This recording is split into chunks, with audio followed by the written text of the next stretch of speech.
very welcome to the 9-Wave series, Women and Power. This is 9 Waves 7.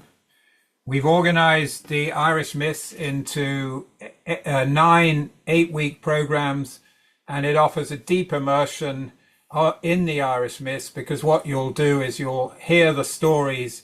We're honoring the oral tradition, but then we also leave space for the reflection and analysis, which is the group discussions that happen after every story. And then finally, there's the retelling. So it's very much what we see as a mythic method: to hear, to reflect, and then to be a teller yourself. And this is the 7th. It's Women and Power. It's very much built around Karina Tynan and her wonderful work on telling the women's stories in the Irish myths. And this is her book, She, that she's working off. But today what I want to do is to present a little bit of the background to the first woman to arrive in Ireland in the mythic history, which is Cesair, and her 50 women and the 3 men that she arrived with. And what I'm particularly interested in, and will take you through, is some of the mythologies of the cultures that she passed through. And one of the things about culture, it was brilliantly described by Marshall McLuhan as the one thing about which the fish knows absolutely nothing is water. And what he was referring to is the cultural water that we swim around in, that we're unaware of, like the fish is unaware of the water. The implication being that we don't know the cultural water that we're swimming around in. Now, it was very different for Cesair, because she would have experienced many other waters, to use the Marshall McLuhan analogy, in her journey. And so when she arrived in Ireland with an opportunity to start again, she would have had the opportunity to, in a way, decide what of these waters I swum around in do I resonate with, and what do I definitely not. So here is an outline of the Cesair Journey, and this is the journey. Began in a place called Meroe in northern Sudan. I hadn't heard of it, but look it up. Look it up in Wikipedia. And what you'll find is that it was a remarkable civilization thousands of years ago in northern Sudan. It would have been the center of the universe at the time, the center of civilization at the time. And that is where her journey began. And for anthropologists and people who look at these things, it's also where civilization began. And her journey heads up to Egypt, and then through Mesopotamia and Assyria, and down to Hebrew territory, Judea in this map, Greece, Rome, Italy, Celtic lands, Germany, to Ireland. And she arrives with the 50 women, the mothers of the world, and 3 men. And we're going to be telling this story as we go along. But what I'm particularly going to focus on is the creation myths, or the mythologies of the culture that this remarkable woman and her partner Cesair, and her partner Finta MacBocra passed through on this extraordinary journey to Ireland, which, by the way, is more than 10 times longer than the great Homeric quest, the Odyssey. This is truly an epic journey, and it is the story, as we've said, of the first people who came to Ireland in the mythological cycle, in the mythic history of Ireland, which was extremely important to the Irish right up to the 16th century, when the Tudors came in and did what they could to destroy this extraordinary culture. So this story was the story of origins for the Irish. And these are the various cultures that she passed through, as you see in the map, in the diagram here. So what was the first culture that she passed through? Well, it was Egypt. And there is a creation myth in Egypt, and that is the story of the dismembered god Osiris, who gets cut up into pieces by his jealous brother Seth, and his pieces are scattered all around Egypt. And it is the role of the goddess Isis, this enchantress, to put the bits back together. So what we have is a story of resurrection of the dismembered god by the goddess Isis. There's a piece of his anatomy that she struggles with. She can't find it, but she comes up with a creative solution around that. Anyway, on the journey goes. And we're now dealing with another goddess, the extraordinary Tiamat, who brings the world into being with her partner Apsu as a result of the coming together of salt water and fresh water. And Apsu and Tiamat bring into the world children, but what the children are a bit uppity, and they decide they do not like the father, and they intend and do kill him. Whereupon Tiamat is angry with her offspring, and what happens is something, and it isn't the first time that's happened. There's a fear of the feminine, the goddess, and she's portrayed as demonic and creates dragons and monsters. And the only solution is that a strong man, Marduk, is called upon. And here we have a narrative formula that's been very central in Western culture, as we know from what happened yesterday in the American election. And what myth speaks to is those times in a culture when things are upended and chaos reigns, order is replaced by chaos, and the solution is the return of the strong man. And Marduk dismembers the goddess Tiamat and creates the world. And this story, it's the Enuma Elish, is a great Babylonian myth, is lauded by the controversial Canadian Jordan Peterson in his book Maps of Meaning, where he says this is an exemplary myth. And the myth, as we said, is the strongman myth, very prevalent in Western culture, hardwired arguably into Western culture. So that, I think, we can see as a formative foundation myth of the operating system of Western culture in the myth of the strong man.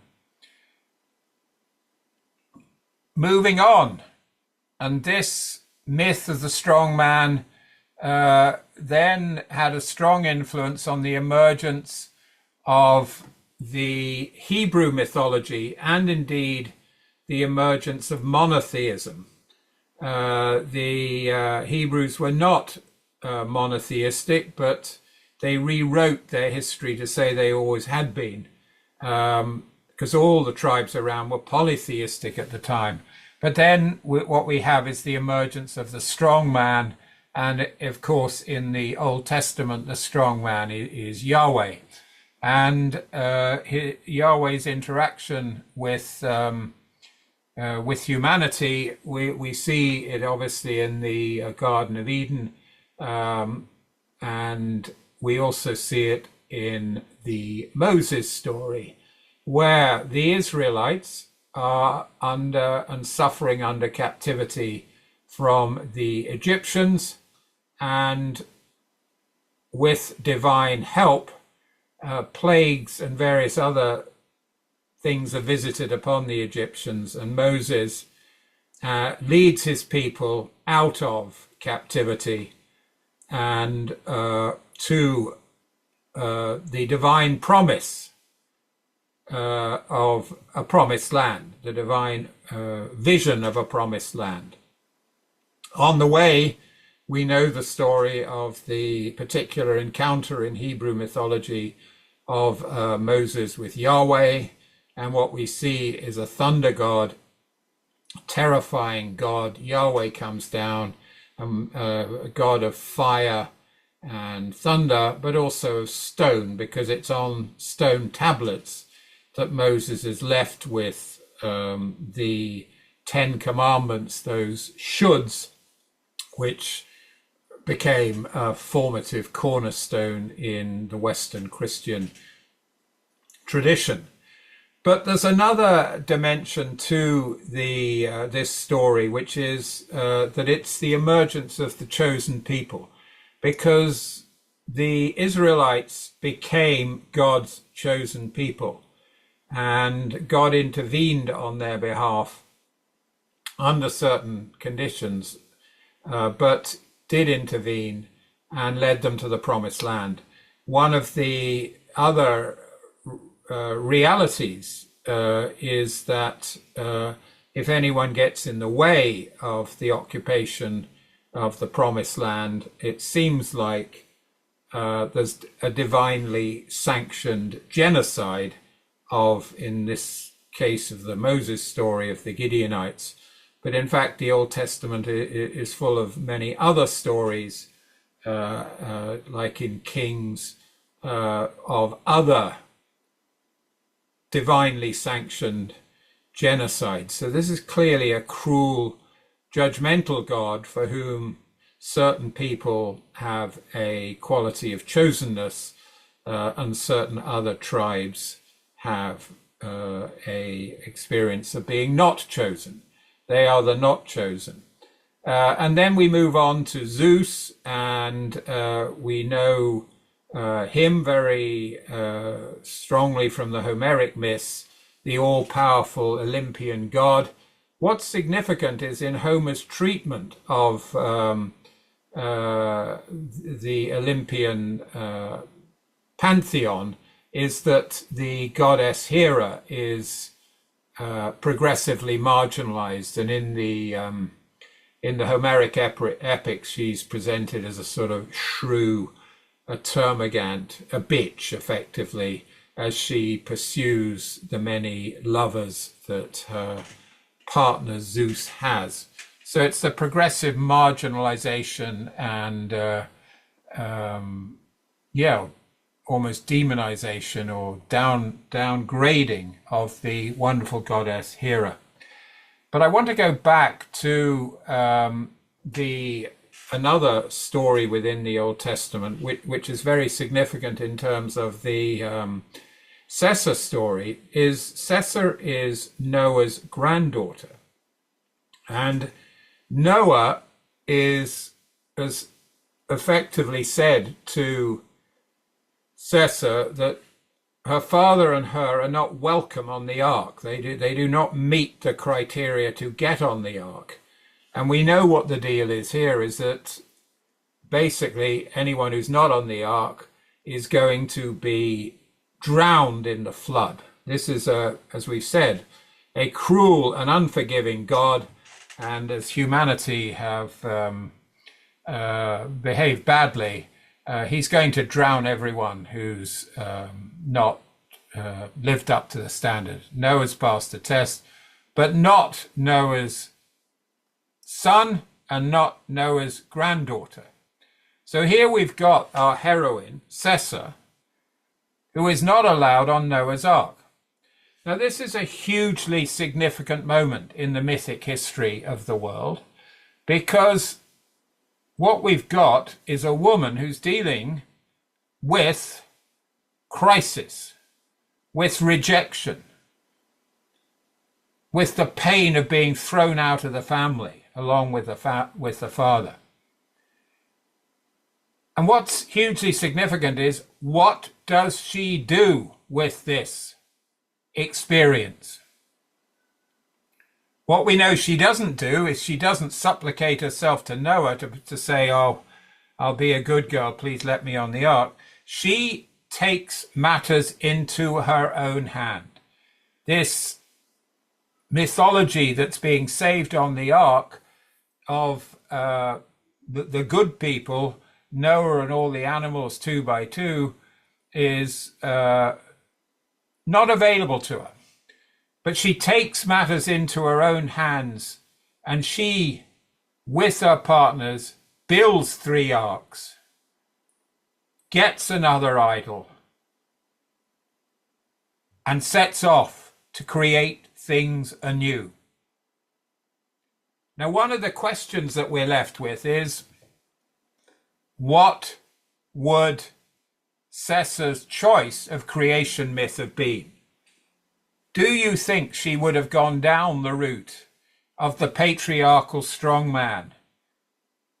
Do you think she would have chosen the mythology of the Marduk destroying, or the 10 Commandments, or the chosenness? Because she was not chosen. She was a not chosen person. But she's setting off to Ireland, and she's got a choice, and she's got an opportunity to start again. And that surely is a very important moment. And you have to ask, what of the creation myths that she's experienced, of the cultures that she's experienced, all these ones that came out of the Neolithic period, what would she have chosen for Ireland as one of, in the mythic history of the world, the first not chosen person? Now, possibly she'd have picked up a little bit about the ISIS, but it's hard to see whether she'd have had much to do with the experience of the chosen people who got on the ark. But that's one of the things that we will be exploring over the next 8 weeks, is, inspired by the stories, what is the creation mythology that we might choose to create that in some ways represents a mythology for the not chosen people, for the rejected, for the outsiders. That's our task over the next while.